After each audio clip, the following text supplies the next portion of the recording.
আমার বাবা যাদের বিশ্বাস করছে তারাই আমার বাবাকে মারছে। আমার বাবাকে যারা মারছে, মেন যারা হোতা সারোয়ার হোসেন টিটু, তাকে এখনো ধরা হচ্ছে না। তার মানে তো আমরা সুরক্ষিত না। টিটুকে অতি দ্রুত ধরা হোক এবং এজাহারে যাদের নাম কাটা হয়েছে চারজনকে অতি দ্রুত এজাহারে তাদের নাম যুক্ত করা হোক। আমার বাবা যাওয়ার সময় বলছে যে আমি একটু আসতেছি, আমার একটু কাজ আছে, সেটা বলে আমার বাবার লাস্ট আমাদের সাথে কথা বলে চলে গেছে।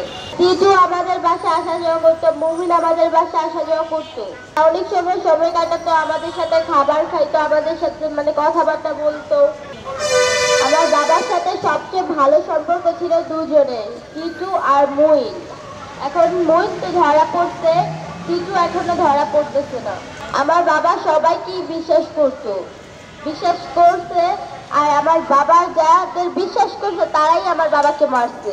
কারণ টিটু আমাদের দোকানে সোহানা মেডিলে তালা মারছিল, গোডাউনে তালা মারছে, 2 দিন আগে গোডাউনে তালা মারছে। সেজন্য আমার বাবা সেই তালা খুলতে গেছে যে আমার দোকানে কেন আমার পারমিশন ছাড়া তালা লাগানো হবে, সেজন্য আমার বাবাকে এরকম নৃশংসভাবে হত্যা করা হয়েছে।